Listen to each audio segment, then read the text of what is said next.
देश और दुनिया में हो रही ताज़ा तरीन घटनाओं की बात करें तो अब हर किसी की नज़रें एक बार फिर उन अहम मुद्दों पर हैं जो हमारे जीवन को सीधे प्रभावित कर रहे हैं। चाहे वो नई सरकार की नीतियां हो, महंगाई का असर हो या फिर जिले, राज्य, देश या विदेश में होने वाली मुख्य घटनाएं हो, ये सब बदलाव के संकेत दे रहे हैं। सो आइए जानते हैं आज की कुछ अहम खबरों के बारे में।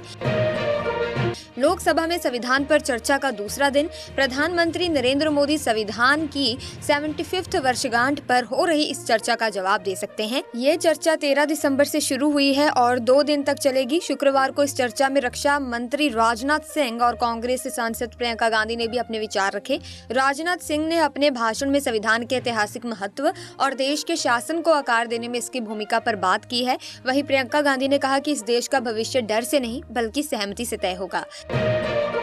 भाजपा के नेतृत्व वाली महाराष्ट्र की महायुति सरकार का मंत्रिमंडल विस्तार जल्द ही शुरू होने वाला है। ये शपथ ग्रहण समारोह नागपुर में आयोजित होगा। सूत्रों के मुताबिक करीब 30 मंत्री शपथ ले सकते हैं। मंत्री पद की शपथ लेने के बाद ये नए मंत्री राज्य के विकास में अपनी भूमिका निभाएंगे और सरकार के फैसले को आगे बढ़ाएंगे। मिट्टी से होने वाले एमिशंस के कारण ग्लोबल टेम्परेचर में लगभग 15% तक वृद्धि हो रही है। ये एमिशंस मुख्य रूप से कार्बन डाइऑक्साइड, नाइट्रस ऑक्साइड और मीथेन के रूप में होता है, जो कृषि मेथड्स, लैंड यूज में बदलाव और बढ़ती ग्लोबल फूड मांग के कारण होते हैं। साथ ही भारत में टीबी के मामले लगातार बढ़ते जा रहे हैं और ये एक बड़ा सिरदर्द बन चुका है। अनुमान है कि 2021 से 2040 के बीच 6.2 करोड़ नए टीबी के मामले सामने आ सकते हैं और इससे 80 लाख लोगों की मौत हो सकती है। इससे भारत के जीडीपी में भी लगभग 12 लाख करोड़ रुपए का नुकसान हो सकता है। ये आंकड़े प्लोस मेडिसिन मैगजीन में पब्लिश्ड एक स्टडी से सामने आए हैं। साथ ही उत्तर प्रदेश के आईटी प्रोफेशनल अतुल सुभाष ने पत्नी और ससुराल वालों पर उत्पीड़न का आरोप लगाकर फांसी लगा ली। इस घटना के बाद देश भर में गुस्से का माहौल बन गया है। हाल ही में बेलंदूर के इको स्पेस बिजनेस पार्क में एक्सचेंजर ऑफिसर के बाहर आईटी कर्मचारियों ने मोमबत्तियां जलाकर अपना विरोध दर्ज किया। भारतीय कृषि ड्रोन बाजार 2030 तक 28% की सालाना वृद्धि के साथ 63.14 करोड़ डॉलर तक पहुंच सकता है। अभी ये बाजार 14.54 करोड़ डॉलर का है। फिलहाल वैश्विक कृषि ड्रोन बाजार में भारत का हिस्सा 5.3% है। हाल ही में union tourism minister Gajendra Singh Shekhawat ने राज्यसभा में एक सवाल का जवाब दिया। उन्होंने बताया कि मिनिस्ट्री ऑफ टूरिज्म ने देश भर में लगभग 5000 करोड़ रुपए की 76 परियोजनाओं को मंजूरी दी है। इनमें से एक प्रमुख परियोजना हिमाचल प्रदेश में है, जिसमें 63 करोड़ 34 लाख रुपए का निवेश किया जाएगा। साथ ही भारत की योजना है कि 2031 और 32 तक अपनी परमाणु ऊर्जा क्षमता को 8180 मेगावाट से बढ़ाकर 22480 मेगावाट तक ले जाया जाए। ये कदम देश की ऊर्जा क्षेत्र को कार्बन मुक्त बनाने की दिशा में एक अहम पहल है। इसका उद्देश्य 2070 तक भारत को नेट जीरो के लक्ष्य की ओर बढ़ाना है, ताकि देश का ऊर्जा मिश्रण और भी ज्यादा स्वच्छ हो सके।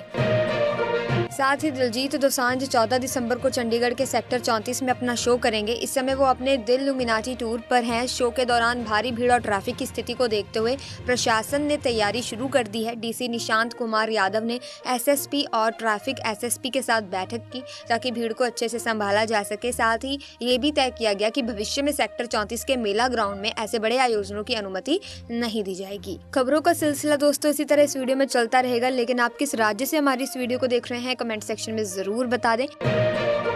इसी के साथ अगली खबर, उत्तर प्रदेश में गायों के संरक्षण और उनके कल्याण को लेकर हमेशा से खासा ध्यान दिया गया है, खासकर मुख्यमंत्री योगी आदित्यनाथ के नेतृत्व में। योगी जी गोरक्ष पीठ के पीठाधीश्वर भी हैं। इस वजह से गायों के बारे में उनके लिए ये मुद्दा और भी खास है। राज्य में देशी गायों को बढ़ावा देने, दूध उत्पादन को बढ़ाने और गायों की भलाई के लिए ये कदम उठाए गए हैं। साथ ही देखिए दोस्तों अगली खबर, केंद्रीय कानून मंत्री अर्जुन राम मेघवाल 16 दिसंबर को लोकसभा में एक देश एक चुनाव बिल पेश करने वाले हैं। ये बिल लोकसभा विधानसभाओं के चुनाव एक साथ कराने पर है। पहले इसमें लोकसभा चुनाव के लिए बदलाव किया जाएगा और फिर दिल्ली, जम्मू कश्मीर और पुडुचेरी जैसे राज्यों में विधानसभा चुनाव भी एक साथ कराने का प्रावधान जोड़ा जाएगा। ये सब पहले संयुक्त संसदीय समिति के पास चर्चा के लिए जाएगा। साथ ही इंडियन सेलर्स कलेक्टिव ने वित्त मंत्री और जीएसटी काउंसिल से जीएसटी दर को रैशनल बनाने के सुझावों को स्वीकार नहीं करने की अपील की है। उनका कहना है कि अगर इन सिफारिशों को माना जाता है तो खुदरा कारोबारियों को नुकसान होगा। मंत्री समूह ने कुछ प्रोडक्ट्स पर 35% की विशेष जीएसटी दर लगाने की सिफारिश की है, जिसे सेलर्स कलेक्टिव ने चिंता का विषय बताया है। साथ ही केंद्र सरकार ने दिल्ली मेट्रो रेल निगम से एक नया प्रोजेक्ट तैयार करने को कहा है, जिसमें इंद्रप्रस्थ से सेंट्रल विस्टा परियोजना तक एक 7 किलोमीटर लंबा भूमिगत मेट्रो कॉरिडोर बनाया जाएगा। इसका उद्देश्य युग युगीन भारत संग्रहालय को जोड़ना है। DMRC अब इस कॉरिडोर के लिए डिटेल प्रोजेक्ट रिपोर्ट तैयार करेगा। वहीं आंध्र प्रदेश के तिरुमाला लड्डू विवाद को लेकर जो जांच की जा रही है, उसके लिए 6 सदस्यीय एक SIT गठित किया गया था। आज ये टीम भगवान वेंकटेश्वर मंदिर गई है और मंदिर के सभी हिस्सों की जांच की। इसके बाद उन्होंने मंदिर की रसोई यानी पोटू का भी निरीक्षण किया। वहीं देखिए दोस्तों, ठाकुर बांके बिहारी मंदिर में भीड़ नियंत्रण को लेकर किए गए सारे दावे फेल हो गए। 3 साल हो गए, लेकिन जिला प्रशासन अब तक मंदिर आने वाले श्रद्धालुओं के लिए कोई बेहतर व्यवस्था नहीं बना सका। इसी के साथ आज की वीडियो में फिलहाल के लिए बस इतना ही। अगर वीडियो इन्फॉर्मेटिव लगी हो तो वीडियो को लाइक करें, शेयर करें, चैनल को सब्सक्राइब करके बेल आइकन को प्रेस कीजिए ताकि नई वीडियोस की अपडेट आपको मिलती रहे। मिलेंगे जल्दी, तब तक के लिए थैंक्स फॉर वॉचिंग।